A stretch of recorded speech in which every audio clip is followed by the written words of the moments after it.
भारत के सनातन धर्म की भी यही व्यवस्थाएं हैं। शंकराचार्य का पद भारत की सनातन धर्म में सर्वोच्च और सम्मानित पद माना जाता है। नमस्कार, आप देख रहे हैं आज की विशेष बहस और मैं हूं आपकी होस्ट अन्नपूर्णा चौधरी। आज हम चर्चा कर रहे हैं उत्तर प्रदेश के मुख्यमंत्री योगी आदित्यनाथ जी के उस बयान पर जिसने एक नई बहस छेड़ दी है। योगी जी ने स्पष्ट किया है कि कोई भी व्यक्ति अपनी मर्जी से खुद का बोर्ड लगाकर शंकराचार्य या जगत गुरु नहीं बन सकता। हम भारत के संवैधानिक व्यवस्था से जुड़े हुए लोग हैं और मेरा मानना है भारत के हर नागरिक को भारत के इस कानून को मानना चाहिए। भारत के अंदर शंकराचार्य की पवित्र परंपरा। उन्होंने साफ कहा है कि इस सर्वोच्च और पवित्र पद पर बैठने के लिए व्यक्ति को चारों वेदों ऋग्वेद, यजुर्वेद, सामवेद और अथर्ववेद का पूर्ण ज्ञान होना चाहिए। साथ ही विद्वत परिषद द्वारा उनके ज्ञान और भाष्य को अप्रूव किया जाना अनिवार्य है। कोई भी व्यक्ति यूं ही उपाधि धारण करके व्यवस्था खराब नहीं कर सकता। आइए सबसे पहले देखते हैं योगी जी ने क्या कहा। ये आत्मा ही ब्रह्म है। ये 4 मंत्र हैं। आदि जगत गुरु शंकराचार्य ने अनिवार्य किया है, जिस पीठ के लिए जो योग्य पात्र होगा उसका मंत्र, उसका भाष्य, आज की भाषा में आप कह सकते हैं थीसिस, वह विद्वत परिषद के द्वारा अप्रूव की हुई, उसके द्वारा अविस और फिर उस परंपरा के द्वारा उसको मान्य किया गया। हर व्यक्ति शंकराचार्य नहीं लिख सकता। हर व्यक्ति हर पीठ के आचार्य के रूप में जाकर के जहां तहां वातावरण खराब नहीं कर सकता। उन मर्यादाओं का पालन सबको करना होगा। और अगर वो शंकराचार्य थे तो क्यों आप लोगों ने लाठीचार्ज किया था वाराणसी में? तो आपने सुना योगी जी को कि जो जगत गुरु की गद्दी के लायक होगा उन्हें ही ये उपाधि दी जाएगी। इसी विषय पर चर्चा करने के लिए आज हमारे साथ फोन लाइन पर 2 खास मेहमान जुड़े हैं। हमारे साथ हैं संत रामपाल जी महाराज के अनुयायी दशरथ दास पाटीदार जी और बीजेपी नेता मनोहर जी धाकड़। आप दोनों का स्वागत है। दशरथ जी, सीधे मुख्य मुद्दे पर आते हैं। संत रामपाल जी महाराज के करोड़ों अनुयायी हैं और आप लोग दावा करते हैं कि विश्व में जगत गुरु सिर्फ संत रामपाल जी महाराज ही हैं। जब योगी जी कह रहे हैं कि इसके लिए विद्वत परिषद की स्वीकृति और चारों वेदों का ज्ञान चाहिए, तो आपका क्या पक्ष है? बिल्कुल अन्नपूर्णा जी, मेरा भी यही सवाल है। कोई भी व्यक्ति ऐसे ही जगत गुरु कैसे हो सकता है? खुद को जगत गुरु मान लेने से कोई जगत गुरु नहीं बन जाता। अन्नपूर्णा जी और मनोहर जी, मेरी बात ध्यान से सुनिए।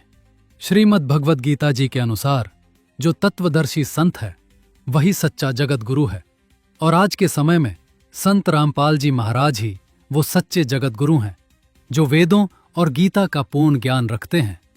आप प्रमाण मांग रहे हैं तो पहले उनकी ये वीडियो क्लिप देखिए। गीता जी अध्याय नंबर 15 के श्लोक नंबर 1 में यही कहा है कि जो संसार रूपी वृक्ष के सभी विभागों को जानता है, स वेदवित, पत्तों सहित जानता है, जड़ से लेकर, वो तत्वदर्शी संत है। वो स्वयं परमेश्वर ही आते हैं। वो चौथे अध्याय के 32वें श्लोक में वो भी स्पष्ट किया है कि ब्रह्मणे मुखे सच्चिदानंद घन ब्रह्म के द्वारा अपने मुख से बोली हुई वाणी में यज्ञों यानी धार्मिक अनुष्ठानों की जानकारी विस्तार से कही गई है। चौथे अध्याय के 34वें श्लोक में कहा कि उस तत्व ज्ञान को तत्वदर्शी संत ही जानते हैं, उनसे पूछो। अब एक तो परमात्मा स्वयं आकर बोल कर गए तत्वदर्शी संत के रूप में, वह तो ब्रह्मणे मुखे होगी, परमात्मा की बोली हुई वाणी, कबीर वाणी। और फिर उस वाणी को कोई समझेगा, वो तत्वदर्शी संत है। तो आज तक कबीर परमेश्वर की वाणी को कोई नहीं समझ सका।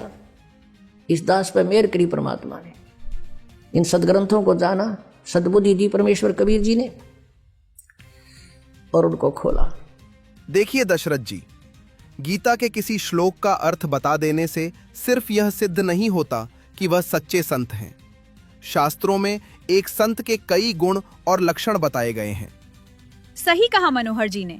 दशरथ जी, सिर्फ इस एक बात से ये साबित नहीं होता कि वही एकमात्र जगत गुरु हैं, और भी कई पैमाने होते हैं।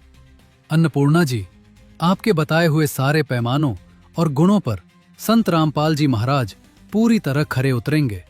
मेरी आप दोनों से विनती है कि एक बार उनका ज्ञान शांति से बैठकर सुने। पूर्ण गुरु के क्या लक्षण होते हैं? कबीर सागर में इसके 4 मुख्य लक्षण बताए गए हैं। आप खुद ये वीडियो क्लिप देखिए। अब गुरु कैसा हो, गुरु जी के बारे में हमारे सदग्रंथ भी बहुत से प्रमाण बताते हैं। गुरु पूर्ण हो, वो कैसा हो? परमेश्वर ने कबीर सागर में जीव धर्मबोध के अंदर 1960 पृष्ठ पे लिखा है, गुरु के लक्षण 4 बखाना। गुरु जो होगा वास्तव में उसके 4 लक्षण बताता हूं। प्रथम वेद शास्त्र को ज्ञाना, दूजे हरि भक्ति कर्म मन कर्म बानी, और तीसरे सम दृष्टि कर जानी, और चौथे वेद विधि सब कर्मा। ये 4 गुरु गुण जानो मरमा। ओए है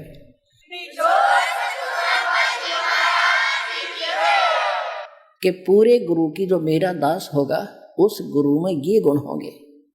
प्रथम वो वेद शास्त्रों का कंप्लीट जो है नॉलेज रखता होगा, और दूसरे वो भक्ति खुद भी करेगा।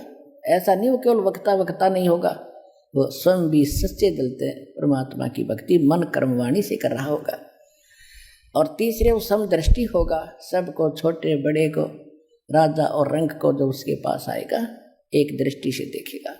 एक जैसा व्यवहार होगा, एक जैसा आहार होगा, एक जैसा खाना और बैठना उठना होगा।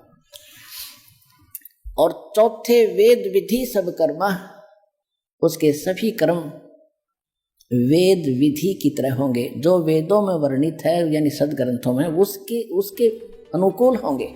जी, हम आपके इन आध्यात्मिक प्रमाणों पर विचार करेंगे, लेकिन हमारे शास्त्रों में यह भी कहा जाता है कि जब कोई व्यक्ति किसी सच्चे संत की शरण में जाता है और उनसे दीक्षा प्राप्त करता है तो उसके शारीरिक और सांसारिक कष्ट दूर होते हैं। मनोहर जी, इसके तो हजारों प्रमाण हैं। पूर्ण संत के पास हमारे पाप कर्मों का नाश करने की आध्यात्मिक शक्ति होती है। आप संत रामपाल जी महाराज की ये क्लिप देखिए कि कैसे सत्य साधना से जीवन के कष्ट दूर होते हैं। जब ही सतनाम हृदय धरो, भयो पाप को नासे, जैसे चिंगारी अग्नि की वही पड़े पुराने घासे। अपना आत्माओं जैसे आपके वहाँ संचित कर्म भी हैं, जिसमें पुण्य भी और पाप भी। पुण्य तो नाम मात्र के हैं, सभी के थोड़े हैं, और पापों का तो ढेर पड़ा है। क्योंकि इस लोक में पाप तो अपने आप ही बनते हैं, उनको करने की आवश्यकता नहीं पड़ती। और जानबूझकर करते हैं वो तो फिर और ज़्यादा घोर पाप में आ जाता है। और पुण्य करने के लिए एक विशेष प्रक्रिया अडॉप्ट करनी पड़ती है, जिसमें पैसा भी लगता है, जिसमें समय भी लगाना पड़ता है। वो क्या है? शास्त्र अनुकूल साधना और परम संत से उपदेश लेना। गुरु के बिना भी साधना यदि आप करते हो वो सफल नहीं हो सकती। गुरु बिन माला फेरते, गुरु बिन देते दान, गुरु बिन दोनों निष्फल हैं, चाहे पूछो वेद पुराण। मनोहर जी, दशरथ जी ने शास्त्रों के आधार पर कई तर्क रखे हैं, क्या आप संतुष्ट हैं? अन्नपूर्णा जी, प्रवचन सुनना एक बात है, लेकिन जमीनी स्तर पर क्या वाकई लोगों को इससे कोई वास्तविक लाभ हुआ है? मनोहर जी, मैं आपको ऐसे हजारों परिवारों से मिलवा सकता हूं जिनकी ये गहरी आस्था है कि सद्भक्ति से उनके जीवन में अद्भुत और सकारात्मक बदलाव आए हैं। बड़ी से बड़ी शारीरिक और मानसिक परेशानियों में उन्हें जो शांति और स्वास्थ्य लाभ मिला है वो उनके लिए किसी चमत्कार से कम नहीं है। जो सच्चे मन से इस मार्ग पर चलता है उसे इसका अनुभव स्वयं हो जाता है। ठीक है दशरथ जी, अगर लोगों को आध्यात्मिक रूप से इतनी शांति और जीवन में सकारात्मक बदलाव मिल रहा है तो हम इस विषय पर और गहराई से चर्चा करेंगे। चलिए, समय की अपनी सीमा है, इसलिए आज की इस सार्थक बहस को हमें यहीं विराम देना पड़ेगा। दशरथ दास पाटीदार जी और मनोहर जी धाकर, आप दोनों का इस चर्चा में शामिल होने के लिए बहुत बहुत धन्यवाद। देखते रहिए हमारा चैनल। नमस्कार।